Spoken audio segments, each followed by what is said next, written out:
esta tendencia de consumo es el streaming. Ahorita hablamos un poquito más al detalle. Y en el caso de México, dentro de este análisis regional que hacemos, es uno de los países que ha sido más generoso en el tema de crecimiento, en consumo de música. Si bien la cifra global fue de 9.7, México creció 14.7.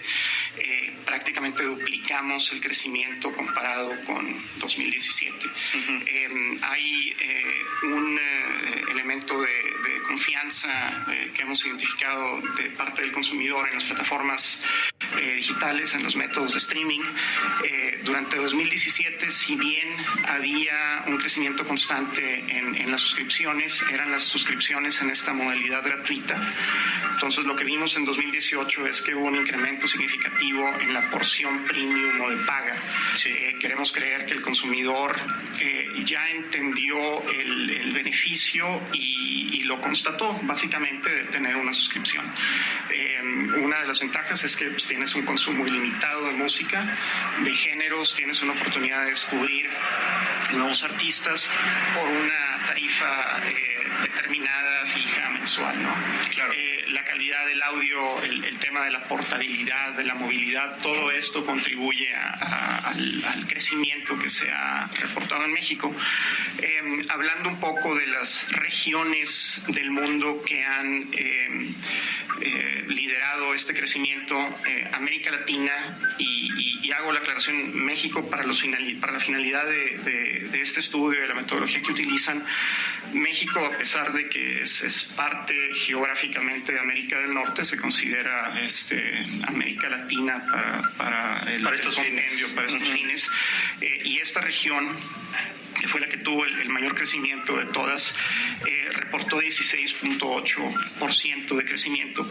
Comparado con otras regiones, América del Norte, conformada por Estados Unidos y Canadá, y siendo Estados Unidos el mercado más importante en cifras de consumo, en número de suscriptores a plataformas digitales, en las ventas que reporta a nivel global, tuvo un crecimiento del 14%, un poco más conservador, moderado que lo que tuvo en América Latina.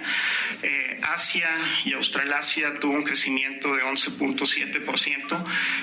Tendemos a asumir que porque en países como México tenemos plataformas digitales, están presentes en todo el mundo, y la realidad es que hay países como India o China que tienen mucho menos años de ofrecer estos servicios digitales al público por diferentes factores. Entonces, ellos han mostrado un crecimiento interesante, pero con una permanencia mucho menor de estos servicios en sus mercados. Y en el caso de Europa, y esto es algo importante, el crecimiento fue marginal, fue prácticamente nulo, fue de 0.1%, siendo los países escandinavos, Suecia principalmente, pues, quienes lideraron en su momento la adopción del streaming como una opción de consumo, ¿no? Una de las plataformas más importantes es sueca, precisamente. Entonces, creemos que esto muestra un grado de madurez y crecimiento marginal comparado con otras regiones. La apuesta fuerte de la industria de la música está primordialmente en América Latina, y los géneros que más escuchan a nivel global tienden a ser géneros con influencias claramente latinas, ¿no? Ok. Oye, por ejemplo, ¿cómo leen ustedes este crecimiento, digamos, de pronto tan dispar, ¿no? En México o en América Latina tan pronunciado, tan importante, y en regiones como Europa, de plano, cerca del 0%. ¿Cómo lo leen? Yo tengo una lectura que no sé si esté equivocada, pero a mí lo que me dice eso cuando lo veo de esa manera es que probablemente un mercado como Europa ya estaba quizá en años anteriores mucho más consolidado, y por lo tanto en los últimos meses o años pues ya no tenía tanto que crecer como probablemente sí tenía que desarrollarse el mercado latino. No sé si vaya por ahí. Y sí, y lo identificamos de la misma forma en que tú lo ves. Los mercados europeos probablemente alcanzaron un grado de saturación y madurez hace ya cierto tiempo. Claro. Entonces es poco el crecimiento que les queda. Creo que la oferta de plataformas digitales es un servicio ya probado para ellos, ya bastante conocido. Sí. En el caso de Latinoamérica lo seguimos descubriendo. Quizá no sea el caso para México. México ha liderado durante varios años tanto la adopción de consumo digital de música como la presencia de diversas plataformas. También esto ligado, hay otros factores como puede ser el grado de penetración de Internet, el costo de banda ancha, el número de usuarios que tienen acceso a un dispositivo, sea un dispositivo móvil, una tableta, una computadora, que es básicamente digamos, el dispositivo predilecto para el consumo de plataformas digitales, ¿no?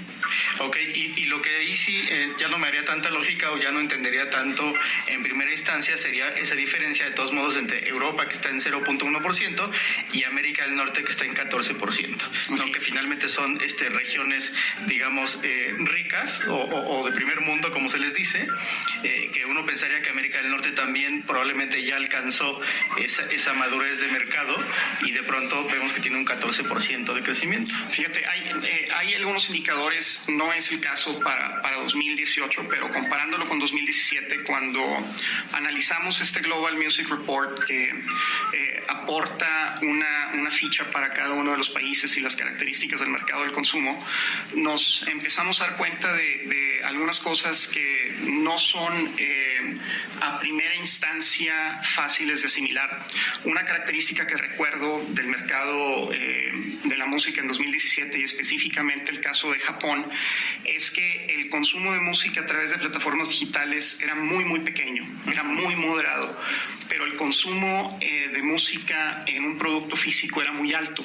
Entonces, tratando de indagar y de hacer algunas preguntas a colegas, nos decían que si bien Japón es un país que ha liderado la adopción de nuevas tendencias de consumo, tanto digital como ligado a ciertas otras tecnologías, para el consumidor japonés el hecho de tener sobre todo un vinil y todo lo que eso conlleva, o sea, la calidad del audio, el tener el arte, el hecho de que sea en cierta medida un ritual, el poner música a través de un reproductor y por medio de un formato físico era bastante importante.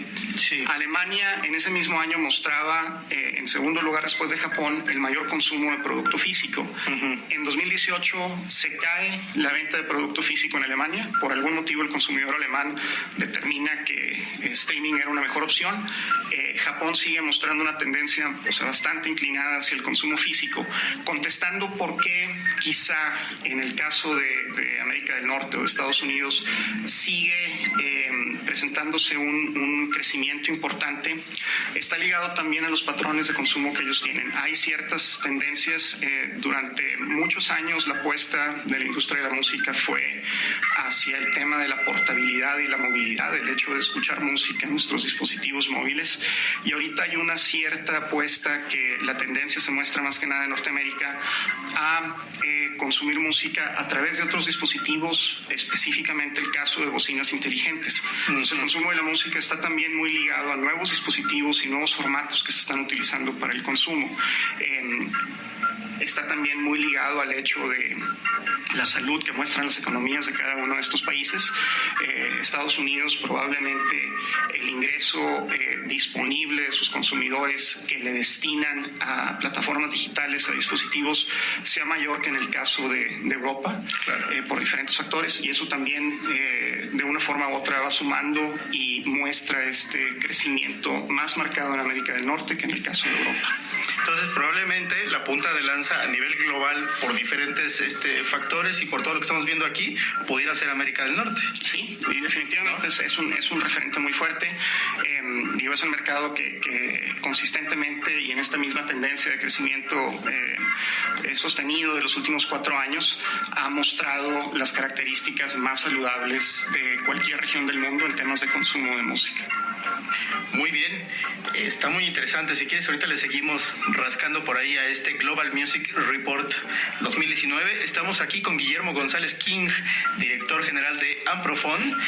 Si quieren mandar sus preguntas, cualquier duda que tengan respecto a estos temas del consumo de música grabada, ya sea en México o en el mundo, bueno, ahí está el Twitter, @lapoplife y @DJ Concha y Toro. ¿Qué te parece si vamos con algo de Nick Lowe? Excelente. Y esto se llama Love Starvation. Y regresamos aquí a Rock 101. ¿Cuáles por segmento 2018? Esto entiendo que es en México, donde están divididos, por ejemplo, un 25% del consumo es aún el consumo físico de música grabada en formatos físicos, un 37% es streaming por suscripción, un 10% streaming gratuito y el resto se reparte entre descargas, derechos de comunicación, como seríamos nosotros yo creo, e ingresos por sincronización. Es correcto. Solo aclarando, esta gráfica refleja el resultado global. Ya. O sea, a nivel global, el 25% del consumo de música sigue siendo físico. En el caso de México, estamos ligeramente abajo del 10%. Redondeado, seguimos estando en doble dígito. Es muy probable que dentro de un año estas mismas cifras sean menores a 10% y estemos en un solo dígito, lo cual es consistente con la tendencia de los mercados más importantes de la región, que es Brasil y Argentina. Uh-huh. El 37% del consumo global fue a través, en efecto, de streaming y streaming de paga. Y aquí es importante, Alejandro, mencionar también dentro del streaming uno de los indicadores del factor de confianza que tiene el consumidor en esta metodología de consumo, si lo quieres ver de esa manera, es el grado de conversión que hay de una suscripción gratuita a una suscripción premium. Entonces, lo que nosotros monitoreamos también es, si bien es bueno que para la industria que el consumidor adopte el streaming, lo ideal es que sea en esta modalidad de paga, y hemos sido testigos de que ese grado de conversión de gratuito a paga ha estado incrementando, y México no es la excepción.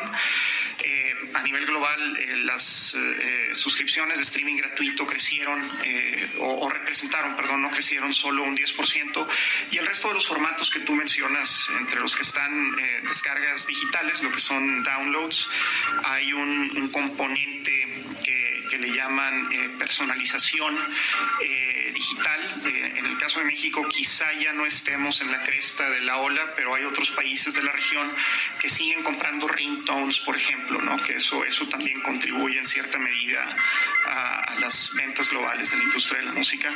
Y el resto es el tema de sincronización, que es la música que se utiliza con fines comerciales y muchas veces ligado a un tema de entretenimiento, llámense series o películas, y el tema de comunicación pública, que en efecto es uno de los componentes, es radio.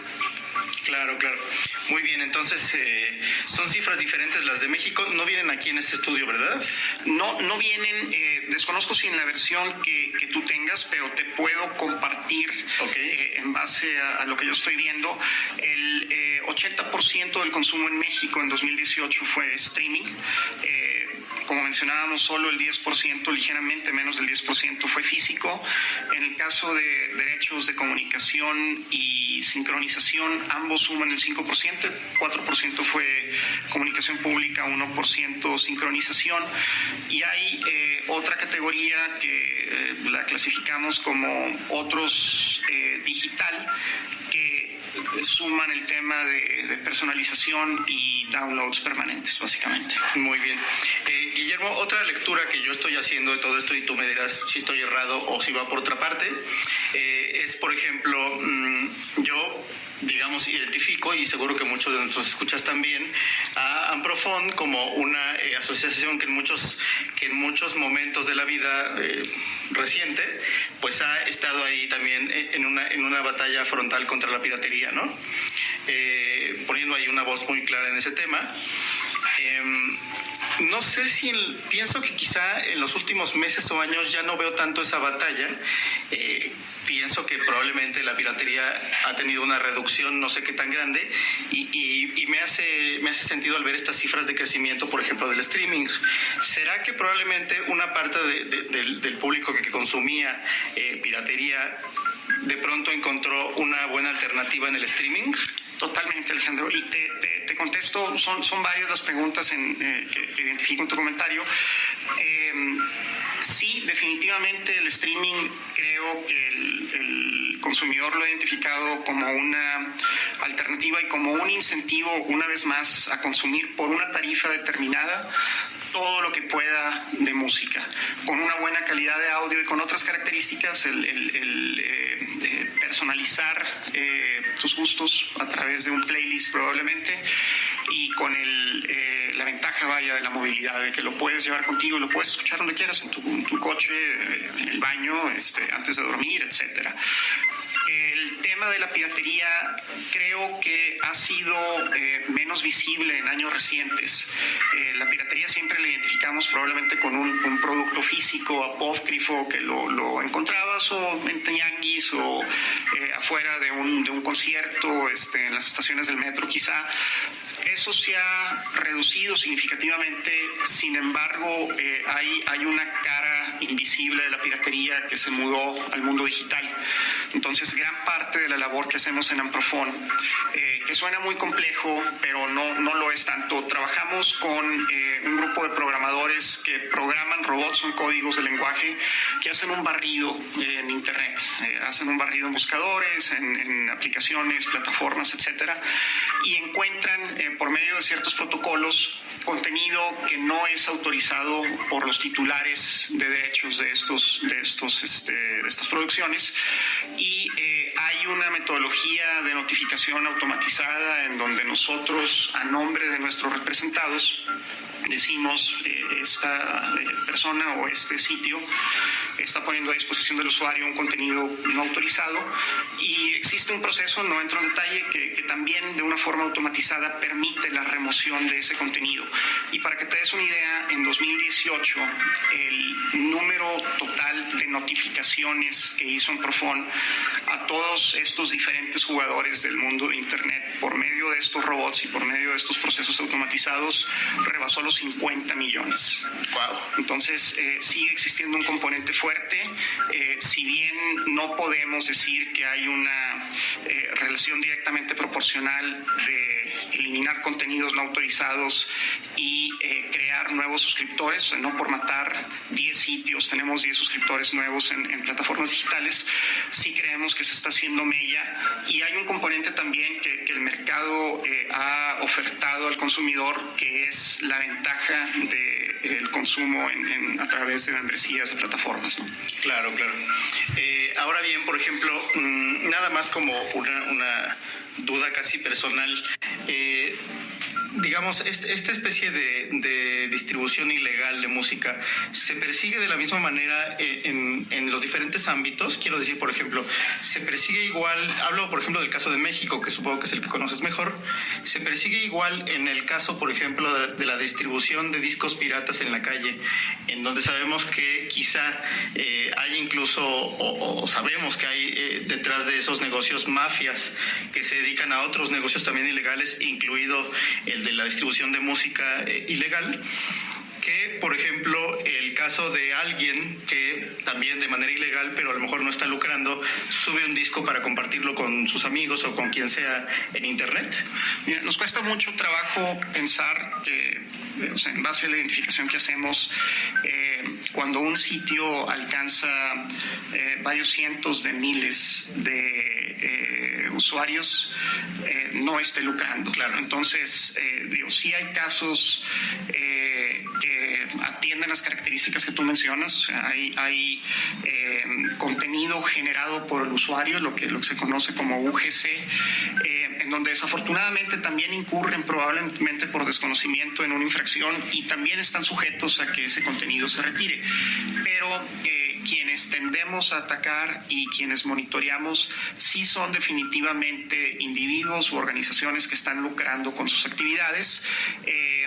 desde la perspectiva de la forma en cómo están organizados y del modus operandi, o sea, puede ser un patrón similar a los grupos delincuenciales que en algún momento estaban reproduciendo piratería física en México. Una de las limitantes que tenemos, o uno de los retos que tenemos, es que mientras los infractores se encuentren en México, mientras los sitios estén albergados en México, la ley nos beneficia para poder actuar con una cierta inmediatez. El problema es cuando esos sitios o esos contenidos están albergados en el extranjero. Hay ciertas limitantes, porque la misma ley está establecida de esa forma, como por el hecho de que estos mecanismos automatizados que te menciono, que permiten entre particulares la identificación y la remoción de contenido no autorizado, no llegan a esos rincones del Internet, ¿no?